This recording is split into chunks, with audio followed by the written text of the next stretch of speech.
be kicking off the 10th year of Cycle for Survival.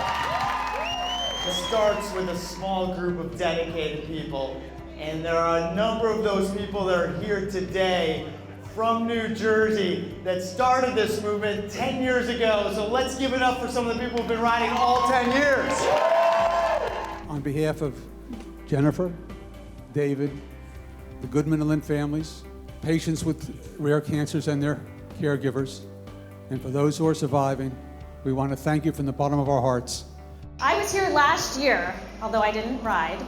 You might not recognize me because I have a lot more hair than I had last year.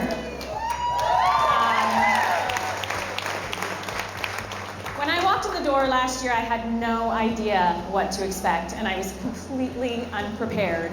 I was wearing a winter coat, a ski hat that I hadn't taken off for months. I was sweating, I was crying. I could not believe the mind-blowing emotions that I was experiencing at that moment. I was mad, I was scared, I was sad, I was excited. I couldn't believe all of the energy that was in this room, all of us fighting for the same thing. Well, here I am today, a year later, and it's my turn to fight. Stomach cancer is one of those rare cancers that is relatively asymptomatic until later stages when it's untreatable. I was only stage 1B, and for that, I am forever grateful. Cancer is so real. There are still so many unknowns, and it is the scariest thing to be faced with. We are here to ride, so there will be a day when someone hears the words, "You have cancer," and it won't be as scary for them as it was for me. For the siblings and the families, because it's not just the cancer patients who are impacted, it's also the family and the older sisters, the younger sisters, the parents, the grandparents, the cousins, the friends, you name it, they're impacted too.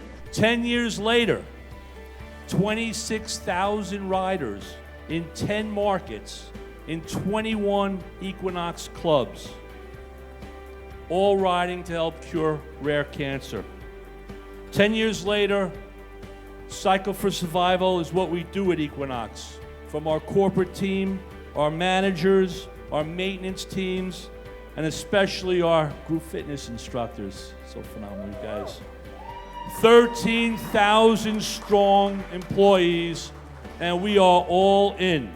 Our president, our vice president, people on both sides of the political spectrum have all gotten together and said, we're going to try to work together as a nation and actually collaborate to have the whole country work together to cure cancer in our lifetime. And that is an incredibly meaningful thing to see. And I think we should all be really proud of this exciting moment. And I will tell you that it's incredibly unprecedented.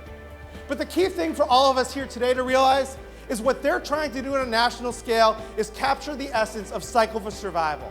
We're already all working together, whether we're raising money or riding or collaborating in the laboratories or in the clinic. All of the things you're hearing about in the news, about the need to work together and have collective action, that's Cycle for Survival. And so what I think we should all be proud about when we see this talked about every day is that they're going to bring on an even bigger scale what we're doing, and we're going to show them how it's done by doing it better and better together every year. So just take pride in what you're hearing about. That it's a great moment for all of us, and Cycle for Survival was there before anybody else. So thank you for that.